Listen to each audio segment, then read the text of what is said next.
Greetings, family. This is Yapo Moyendangina, otherwise known as the Rogue Black Girl, and I am back.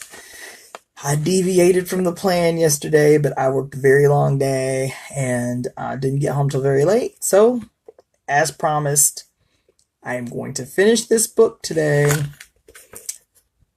Communion, The Female Search for Love by bellhooks. And we are on the last two chapters of the book today. We will finish this book today. So that's exciting. The chapter that we're going to read today, let's see. Chapters that we're going to read today are chapters 15 and 16. And then maybe, probably not until Monday. But maybe I can come back on Monday and do like a sum up. Like just kind of what did we get overall from the book? How do we experience the book? You guys can give me feedback. And so I'll do that Monday. Monday will be the summation, but today we're going to finish the book. This is chapter 15. For those that are following along, for those that are just coming on, the book is Communion, The Female Search for Love by author Bell Hooks, and we are finishing the book today. Chapter 15 is entitled Witness to Love, Between Generations. Women who choose to love must be wise, daring, and courageous. All around us, the culture of lovelessness mocks our quest for love. Wisdom is needed if we would restore love to its rightful place as a heroic journey, arduous, difficult, more vital to human survival and development on planet Earth than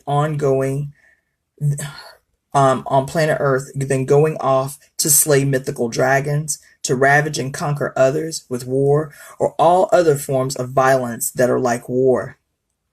Wisdom is needed if we are to demand that our culture acknowledge the journey to love as a grand, magical, life-transforming, thrilling adventure. As wise, loving women, our gifts to girls of all ages is sharing everything that we have learned on our path to love.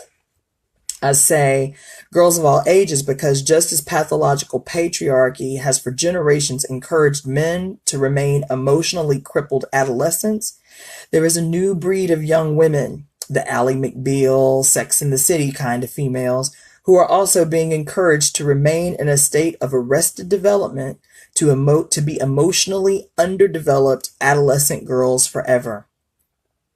The recent film version of Charlie's Angels provides a perfect cinematic portrayal of this syndrome.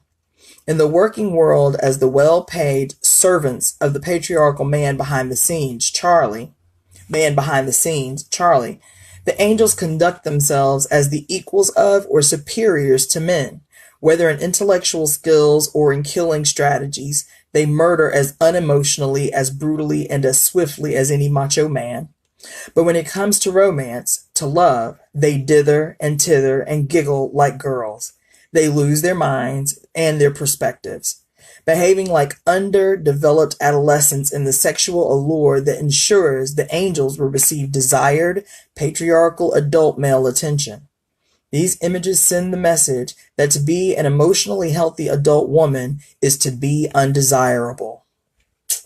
In our lives, women who behave like emotionally underdeveloped girls, even if they are pretending, are often abandoned as they age by men who need the presence of a young and or girlish female to feel powerful, potent, and in control. Sadly, the hardest lesson learned by many females who spend their 20s and early 30s acting like adolescent girls to woo male attention and favor is that physically aging often leads the men in their lives to turn away no matter how girly the women act or appear. Wise older women who love offer to younger generations our lived experience gleaned from heartache, suffering, mistakes, all the plain old everyday experiences that helped us, yes, at times forced us to become more aware of the pitfalls we need to be aware, avoid, and eliminate if we are to be loved, if we are to love and be loved. When I witnessed the low self-esteem, the lack of self-love in brilliant young females in their late 20s and early 30s, at the best institutions in our nations, females who have grown into womanhood at a time when women have the greatest degree of gender equality our nation has ever known, females who have had the benefit of feminist thought, movement, and achievement, it becomes all the more evident that there is a serious problem somewhere, a failure of thought and insight. When I first saw the film version of Charlie's Angels, all I could think about was how glad I was to be in my 40s and not receiving a cultural mandate telling me that I must be superwoman in the world, girly girl on the home front, and have the tight flesh of an Olympic athlete, while maintaining an ability to submissively throw myself at the feet of an all-powerful, symbolic daddy named Charlie. Woo! The contradictions in this message are obvious. No wonder, then, that we have a nation of 20 to 30-something females addicted to antidepressants, angry at feminism, with cripplingly low self-esteem. No human could measure up to the standards mainstream culture has set for them. Life-threatening stress and depression are major factors in their lives as they struggle to be better than men on the job just to prove that they are equals while grappling with the issue of emotional development and the fear of being alone. When I did lectures and workshops on my book, All About Love, the only thing this group of powerful, well-paid professional young women could say was, "Who has time for love?" And even more dire was their posing the question, "Who needs love?" My generation of women learned the hard way that we could all my generation of women learned the hard way that we could have all manner of success in our careers and still be undermined by cripplingly low self-esteem. Now we know that the most feminist action any female can take on her behalf is doing the work of creating positive self-esteem. Now we know that of positive self-esteem, the foundation of self-love. For it is that grounding that prepares us to love fully and well. Whether we do the work of being an astronaut, a lawyer, or a garbage collector, or whether we happily choose to be self-employed or a stay-at-home homemaker, wise women know that self-love will determine the degree to which we feel fulfilled by any of these tasks.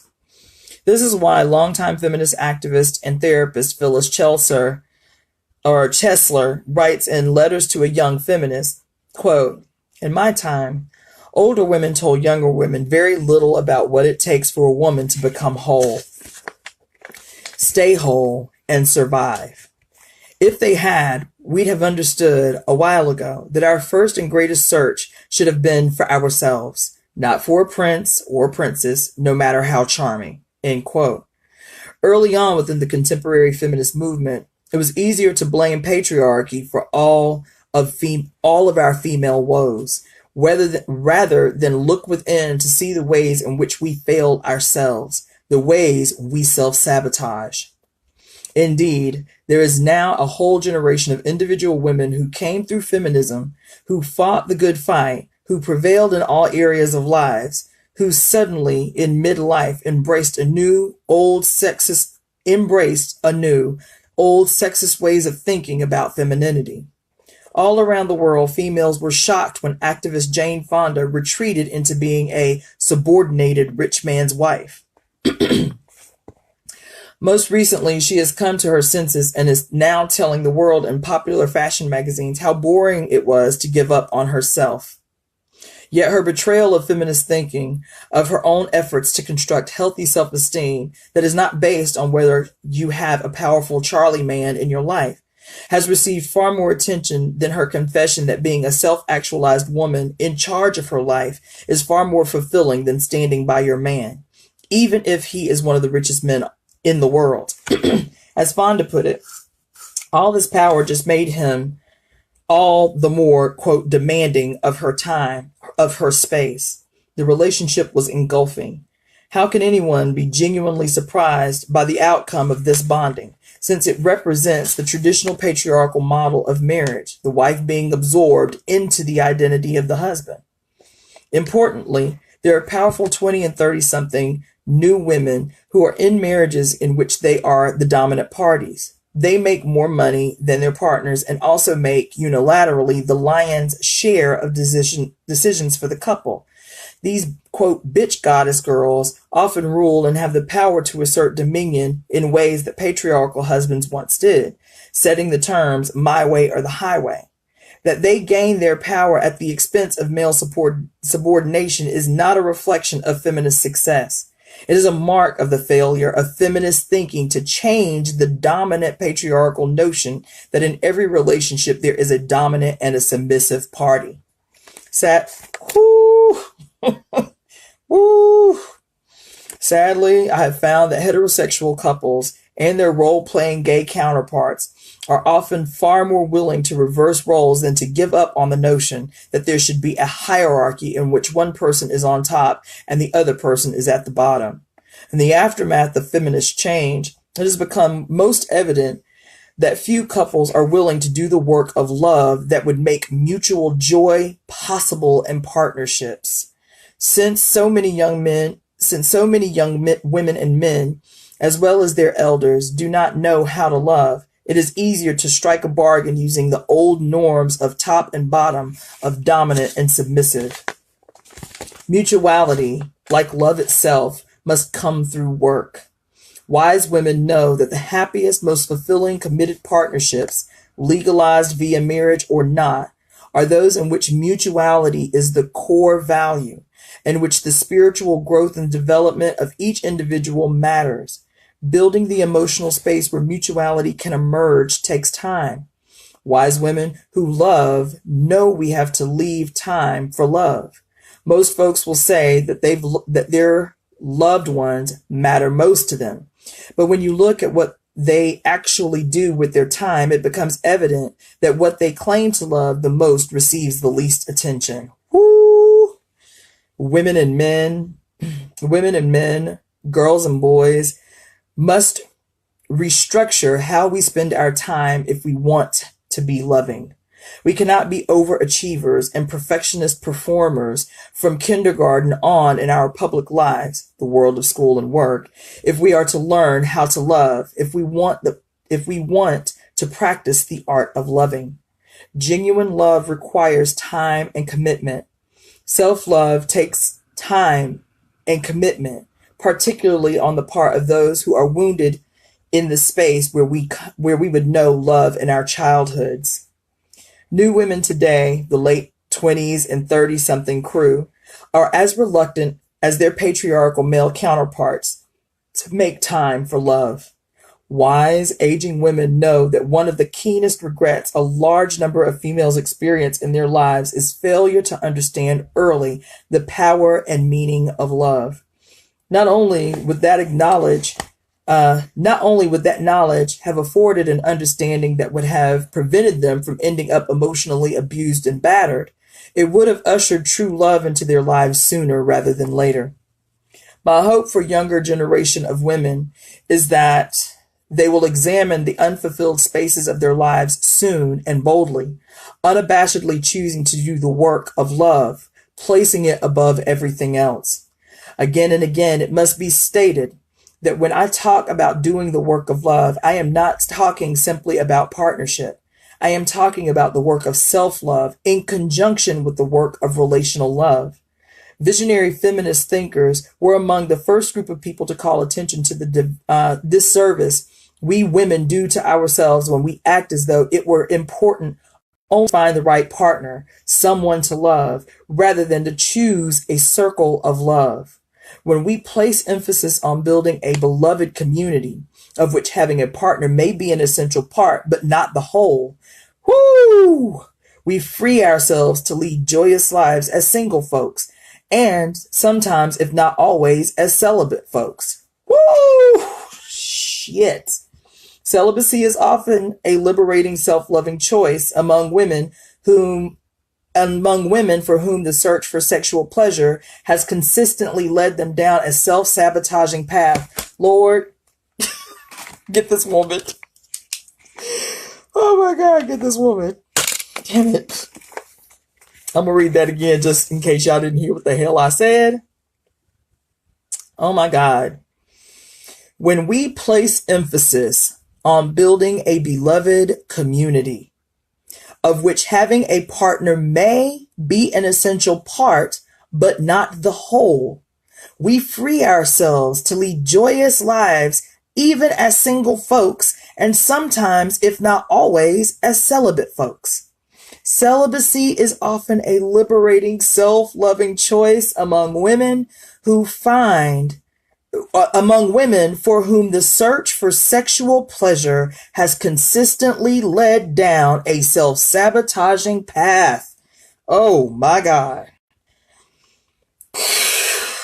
Writing about the reasons many contemporary heterosexual women choose celibacy in The Coming of the Cosmic Christ, Matthew Fox explains, quote, "As women increasingly develop their awareness and consciousness, and to the extent that men resist doing the same, a sociological situation will prevail where many women will in fact not be able to find men of their caliber and consciousness with whom to share their lives. Many women are finding celibacy a better alternative than being victimized in abusive relationships," end quote. Joyless sexuality is not life affirming. Ho, ho, ho. God. Joyless sexuality is not life affirming. Within patriarchy, within patriarchal intimacy, many women have sex against their will and desire. Their partners may or may not be coercive. Many men would be shocked to find that their female partners are pretending sexual interest and feigning pleasure that they do not feel and never feel. The feminist movement many of us entered converged with sexual liberation. And like many young women today, we believed that it was important to prove our equality with men in a world of casual and meaningless sexual hedonism. Few of us feel that our lives or our sexualities were in any way enhanced by these exploits. God damn it. Often, the fun was not in the sex, but in transgressing conventional sexist taboos. It was not cool in those days, nor is it cool today, to talk openly about desire to have sex within a loving relationship. One of the most talked about passages in All About Love from the chapter on romance, sweet love, was this one, quote, "The best sex and the most satisfying sex are not the same. I have had great sex with men who were intimate terrorists.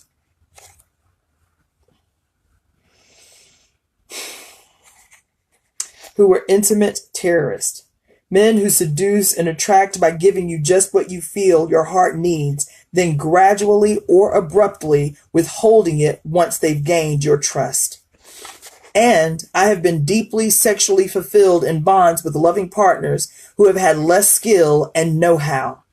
Enlightened women want fulfilling erotic encounters as much as men, but we ultimately prefer erotic satisfaction within the context where there is loving, intimate connection," end quote. This is equally true for loving men. Therapist Fred Newman puts it this way in Let's Develop, a self-help guide to continuous personal growth. Quote, "The best kind of sex, the sex in which there's the least amount of pretense, the most gratifying and satisfying sex, is sex you do with the person in your life with whom you are most open," end quote. Not one woman in midlife that I interviewed for this book saw sexual conquest or sexual satisfaction as the proving ground, for whether her life, for whether her life had meaning. All too often, many of the women I interviewed who chose male sexual partners felt dissatisfied with the types of sexual relationships they have had within patriarchal culture. Yes. The most fulfilling, satisfying sex happens with the context of mutuality, of consensual longing and desire. Let me read that again. The most fulfilling, satisfying sex happens within the context of mutuality, of consensual longing and desire. Andrea Dworkin reminds us in Intercourse, quote, in fucking, one's insides are on the line. And the fragile and unique intimacy of going for broke makes communion possible. In human reach, not transcendental or otherworldly, but an experience of but an experience in flesh of love. Whoo! Oh. End quote. Way too many young women are still having sex they do not want in casual and committed partnerships for fear of displeasing the men in their lives. Wise women who love know that girls of all ages must dare to take their erotic beings seriously. That means nurturing as early as they can in life a healthy relationship to their bodies, to sensuality, and to sexuality. The rise in sexual sadomasochism, both in everyday life and in our intimate lives, seems to be a direct response to the unresolved changes in the nature of gender roles. The fact that so much gender equality exists in the context of the same old oppressive patriarchy. Let's face the fact that it helps to eroticize domination if you feel you can't change it. If you feel you can't change it. Women and men do not know what to do, what roles to play. Sexual sadomasochism broadens the playing field, gives everyone access to more roles, without creating concrete changes in the ways power and affection are distributed in relationships, in our public and private lives. Wise women who love have only just begun to create the maps of liberatory feminist sexuality, to chart our journey for women and men that will let us embrace sexual passion in ways that free rather than bind. We do know that women of all ages must continue our quest for sexual agency, that this is part of our assertion of healthy self-love. Knowing how to give love, we also recognize the love we want to receive. And that is a form of power. When females of all ages love our bodies and our beings, we are able to set appropriate boundaries, to make choices in which our well-being is enhanced, as is the well-being of those with whom we choose to share sexual pleasure. Self-actualization is no easy task, and it may well be that there remains a body of women who find it easier to target men, to blame them for all that remains unfulfilled. To blame them for all that remains unfulfilled in their lives, than to do the work of love. Wise women who love know that no matter the strength of patriarchy, women must assume accountability for changing our lives in ways that empower, for choosing to love, and for learning through love ways to overcome all the barriers that exist to keep us from being fully self-actualized or self-realized. Assuming responsibility for one's life, for one's happiness and well-being, is an integral aspect of self-esteem. Patriarchal men have often envied females the sexism that makes it acceptable for females to look to someone else to make us happy. This is a critical myth wise women debunk for the young women coming along today, coming forward into midlife. No one can bestow happiness or lasting joy upon us if we have not found a way to joy within ourselves. Self-knowledge is the way to find out what the secret of joy is in our individual lives. We may find our greatest joy in partnership, in community. Given the interdependent nature of our lives, our life on the planet, to share in communal encounter is vital for our survival. But the joy we share must come from within, must be rooted in our own soulfulness. It has been only recently in our cultural history that individual women have dared to speak openly about the importance of women's nurturing our own souls, our spiritual selves.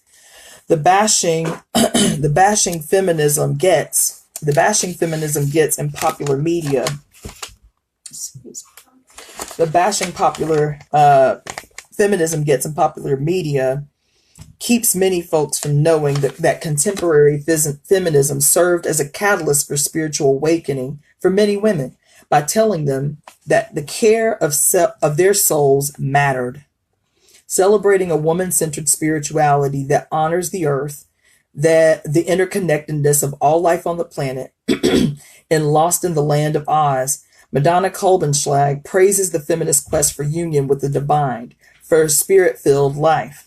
Quote, gradually I discovered through the medium of other women what I did not know and love in myself. My own experience and that of other women opened me to myself, to my reality as a woman, and to the holy within me.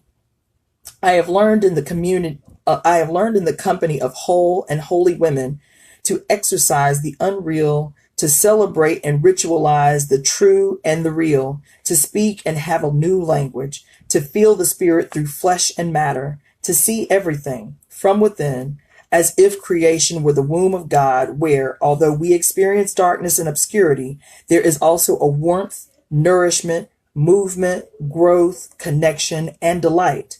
End quote. Wise women know that we must attend to our spiritual being, and there is no freedom to be found and relished when all is not well with our souls. Learning to love has made it possible for us to care for souls, to rediscover the spiritual vision quest of female ancestors who offer us their guidance and wisdom. Every woman should have, in her circle of love, companions of her soul. Soul nourishment sustains us when all the trappings of power, success, and material well-being lose meaning. To face life in all its fullness and complexity, what I like to call the good, the bad, the ugly, and the obscene, without falling into corruption or despair, we need a soul that stands ready to be our comfort, our shield. That soulfulness, that delight in facing and living life, comes to us as we journey on the path to love, as we search for love. It is abundant. It is the abundant gift. True love is generous and ever replenishing. Wise women who love are not afraid to open our hearts to younger women so that they can speak to and with us about their deepest fears, needs, longings, and aspirations. Breaking down false boundaries created by sexist thinking that separates us, we lay the groundwork for true sisterhood to emerge, a solidarity through time and age that links generations of females together in strong ties of everlasting love. Chapter 16, Blissed Out, Loving Communion. This is the last chapter. Feeling that strong forces had caused women to become silent about our longing to love and be loved, especially women in midlife, I wanted to reclaim this discussion. Listening to so many women talking about finding mutual love for the first time in midlife, I thought it was time for us to share the good news. When I began writing, I was mainly imagining my audience to be women like myself, an over 40 crowd, one that had been around for the feminist critique of love and had come out on the other side of that critique. Reading again Elizabeth Wurtzel's book, Bitch, in the Praise of Difficult Women, it saddened whenever she spoke of love. Speaking of her peers, those under 40, she writes, quote, none of us are getting better at love. We are getting more scared of it. We were not given good skills to begin with, and the choices we make have tended only to reinforce our sense that it is hopeless and useless, end quote. I cried reading this passage. It spoke to the loneliness and fear of not knowing love that I see in many of my loved ones, brilliant young women who stand on the threshold of promising and exciting careers, and their male counterparts who have been my friends and lovers. I wrote my first book on love, All About Love, as a kind of source book, one that would both explain and guide. I teased a much younger ex-boyfriend with whom I have a primary bond that I was writing it for him so he could understand, quote, what love has to do with it, so that he would understand love is everything. When I began writing this third book about love, focusing more specifically on women and love, I decided in part, after reading Wartzel again, that it was important to speak not just to my age peers, but to all women, especially younger women. My hope was that every insight I shared about the female search for love, about the value of love in our lives, would allay some of their fears and help make it possible for them to open their hearts to love without fear. I am not happy to report that I began to understand love's meaning and power when I was in my late 30s. Even though I do not think I would have avoided suffering or heartbreak had I known better how to love then, I would not have wasted so much energy with lovelessness, suffered so much needless depression, all of which wore down my capacity to risk and trust. That women who have suffered much heartache still long to love is a testament to love's power. It should give young women hope to know that so many of their female elders who had given up on love when we were younger now return to love to reclaim, rediscover, remake, and rejoice. We have learned how to distinguish real love from the fantasy of being rescued. Erica Young describes this well in the autobiographical essay Pathfinder, confessing, quote, until my later 40s, I have honestly believed, in a gut way, that somewhere there was a man, better than the one I have, who had the power to transform my life. That romantic dream of rescue is powerfully seductive to many women because it's so Oedipal,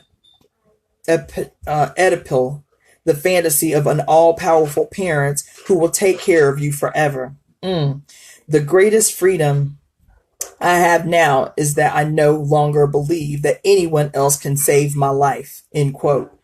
As women truly love ourselves, a lesson many of us did not learn until midlife, though it should not be that way.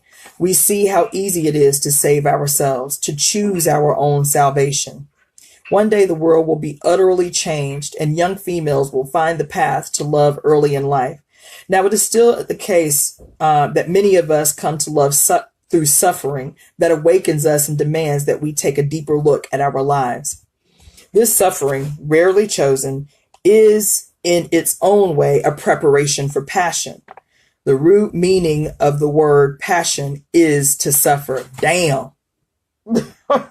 Oh shit.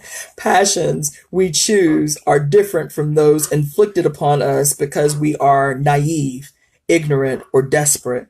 The passions we choose awaken and transform us. That includes sexual passion. I wish there were time and pages enough to record all the stories of women coming to an erotic awakening that many thought would never happen in midlife. Often, female midlife erotic awakening is dismissed, especially by a male-dominated medical establishment, as though it were simply hormones run amok. Women know that there is a lot more going on in our psyches, preparing us to open our minds and hearts for the most intense erotic experiences of our lives in midlife. Menopause is an exciting moment for many women because it brings to an end cycles of bleeding that disrupted sexual pleasure and bodily comfort. As all the over-the-counter PMS pain-killing medications attests, menstrual cycles create all manner of physical discomforts that make being sexual a real drag for most women during this time. And even those women in long-time, pre-HIV committed relationships who enjoy sex when they are bleeding admit that having to take care of soiled linens spoils the fun. I was always annoyed when my progressive feminist male gynecologist tried to comfort me about the hysterectomy that fibroid tumors and constant bleeding were forcing me to have by telling me that I was going to experience a new lease on life. He told me sex was going to be great, like never before. Sorry about that. Like never before. What did he know about it? Had he really surveyed women and asked them about post-hysterectomy sex? At the time, I could not find any articles that went right to the nitty gritty and explained it all, how to have great sex post hysterectomy. Actually, I found more material cautioning that I might experience a lack of sexual drive. My doctor continually stated that there were no biological reason for such a change, that it was all mostly in the head and heart. If you think you will have a great sex post hysterectomy or after any other major surgery that cuts away parts of your body, you probably will. It took a while, but he was right. I had no clue how much misery around my cycle had depressed and inhibited me sexually. Yet the pain and sadness I experienced post-hysterectomy also depressed me. My re-entry into heterosexual sex was scary. After your body has gone through what feels like an ordeal and is totally changed, it is not that simple to be sexual. Luckily, I re-entered sex with a caring male partner sensitive to my needs and to what I had been going through physically. Swiftly, I renewed my passion for sexual pleasure and found it to be more intense than ever before. Some of that intensity was there because I no longer had the hang-ups and downs that were common when I was bleeding. Whether a woman's cycle ends because of unanticipated surgery or natural biological menopause, we believe that our sexual experiences improve in midlife and onward. First and foremost, because we feel better about who we are.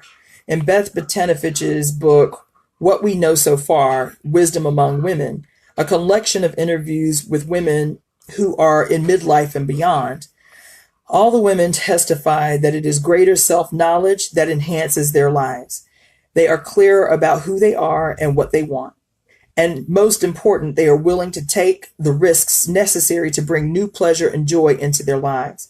The writer Gray Paley testifies, quote, I always laugh when I hear people say they're 50 and they're finished. Maybe there's an expectation in America that past 50, work will end, love will end, life will end. But in my experience, the opposite was true. Probably the most intense and surprising and exciting part of my life was in my late 40s and 50s. You reach a point of some sense of what you can do in the world. You're freer than ever, free to do all kinds of work and free to find each other too. Among my friends, some of their best relationships were made after 50. End quote.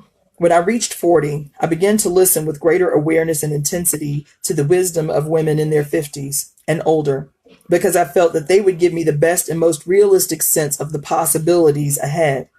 An overwhelming majority of women I interviewed and talked with believed that they were experiencing a new awakening. Even though we face new difficulties in midlife, the general sense was that we become more capable of coping with difficulty in a constructive, life-enhancing manner. Women who were experiencing midlife and beyond as a time of loss and alienation tended to be individuals who had never been risk takers and were unable to cope with a changed reality, with life not being as they expected it would be. An intelligent, attractive woman friend, though only in her mid-50s, shared with me the fact that she no longer dates, no longer has sex. She mourned that men just didn't approach her like they used to. When I asked whether she approached them, her response was that she just couldn't see doing that. She also could not imagine bonding with younger men. In her worldview, a woman always chooses a slightly older man. This thinking keeps her stuck. Everything could be different if she could change her mind. Importantly, there are women in midlife who choose to stop having romantic sexual encounters. To them, this choice is life-affirming. One of the anonymous lesbian women interviewed for the Height Report felt that after her mastectomy, her thinking about romance changed. She was no longer interested in coupling or embracing. Instead, she craved an erotica of being. While this disturbed her friends who cannot imagine life without a relationship, she feels deeply content, saying, most of all, since the mastectomy, I realize more than ever that I love being alive. I just love living. I like what I do. I like socializing. I love reading books. I love being alone. I love watching my VCR. I love going to parties. I love dancing. I love walking my dog. I love the beach. I get a lot of pleasure out of life. I just love the things I do. End quote. Her choice to cease coupling cleared the space for her to embrace a passionate existence. This may be what true love means in her life. A woman's refusal to give up on love need not manifest itself in the conventional way of seeking a mate. It can manifest as seeking a more authentic relationship between self and world. In Revolution from Within, Gloria Steinem admits that for much of her romantic life, she saw in male lovers forms of power she had not actualized in herself. Having made a conscious decision to let sexual romance go in her late 50s, she confesses, quote, I think the truth is that finding ourselves brings more excitement and well-being than anything romance has to offer. And somewhere we know that, end quote. This is especially true for women who have spent years, almost all their lives, subordinated to others or in self-sacrificial relationships to causes that may have left no time for inner life. Woo! Damn. True love for them may be finding the soulmate within and nurturing that bond for the rest of their days. Everyone who interacts with them is given the pleasure of being touched by their new relationship to love. That is as exciting and stimulating as any romance. And as the recently married Steinem testifies, love can find you even when you're not searching for it. Romance is different when two people approach each other from the space of knowledge rather than absolute mystery. No matter how well we get to know someone else, there is always a realm of mystery. Old ideas about romantic love taught females and males to believe that erotic tension depended on the absence of communication and understanding. This misinformation about the nature of love has helped to further the politics of domination, particularly male domination of women. Without knowing one another, we can never experience intimacy. But if males are taught from birth that the essence of their manhood lies in not allowing themselves to be known, it makes sense that there will be a gender conflict that will appear that men live on another planet from women. That is, men are from Mars and women are from Venus. We would all do well to listen to therapist Olga Silverstein when she shares the crucial insight that, quote, better communication skills will not solve gender conflict until women and men accept that it takes two whole people who acknowledge that they live on the same planet, Earth, to communicate intimately, end quote. That is what women want. We want to know that the men in our lives, whether they are fathers, uncles, brothers, lovers, friends, and to have this knowing be the basis for connection and intimacy. Until women and men begin to think of knowledge as an erotic space of connection, both self-understanding and understanding of the other, we cannot change our sense of romance. Within patriarchal culture, most people learn romantic love as a union of opposites. Women have often looked to men, especially more powerful men, to fill the incomplete spaces in their lives. This never works. John Wellwood introduces his book, Love and Awakening, by telling us, quote, we imagine that we should be able to establish a rich and satisfying relationship with someone we love, even if we have never learned to relate to ourselves in a rich and satisfying way. Woo! We often don't see that how we relate to one another, how we relate to another inevitably follows from how we relate to ourselves, that our outer relationship are but an extension of our inner lives, that we can only be as open and present with another as we are with ourselves, end quote. In the past, females were not encouraged from childhood on to look deeply into ourselves and be utterly satisfied with what we find there.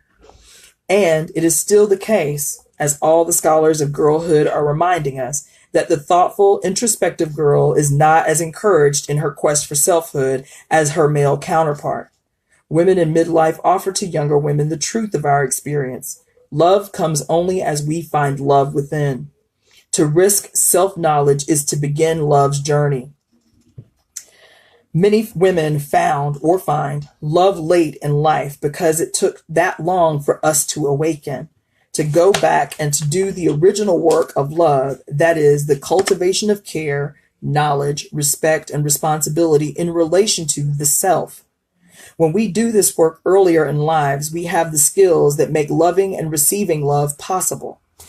The breaking with the misguided thinking about love that is common in patriarchal culture, we come to our search for love, to our relationships, knowing that there is nothing more romantic than the intensity of mutual connection. The intimacy lays the groundwork for two individuals to become soulmates, partners who are willing to do the work of love. When we do this work well, true love becomes a reality. It transforms life. While no one can do the work of self-understanding and self-love for us, when we join together with another in committed love, we will be transformed. The self will grow and expand. This is why John Wellwood believes that true love always requires great daring. In midlife, women can find, and most often do find, the courage to open our hearts. This openness is the space where true love enters, intensifying our joy, heightening our awareness. Wellwood offers this insight, quote, "Awareness born of love is the only force that can bring healing and renewal. Out of our love for another person, we become more willing to let our old identities wither and fall away, and enter a dark night of the soul so that we may stand naked once more in the presence of the great mystery that lies at the core of our being." End quote. Courage comes to us through the experience. It takes courage for women to challenge the seduction of domination, the making of love synonymous with erotic conflict between the powerful and the powerless, a turning away from patriarchal perversions of love. The demand that we neglect the self to do for others was certainly essential to women's collective growth. Yet we turned away from a negative vision of love without putting in its place a positive vision, one that would transform, that would heal and renew. In time, women began to feel shame that all the trappings of our newly gained equality and public presence did nothing to satisfy our souls. No wonder so many of us started going back to the old romantic vision of rescue and salvation and partnership, seeking an emotional safety that, though found, remains unsatisfying and unfulfilling. As we leave behind the stuff of the past that is mere burden, the relationships that bind rather than set us free, as we experience a change of heart, we develop the inner strength necessary to journey on the path of love, to make our search for love be a grand life adventure and a profound spiritual quest. Along the way, we do find soulmates, true friends, life companions. We find communion. Another great wisdom gift that women offer to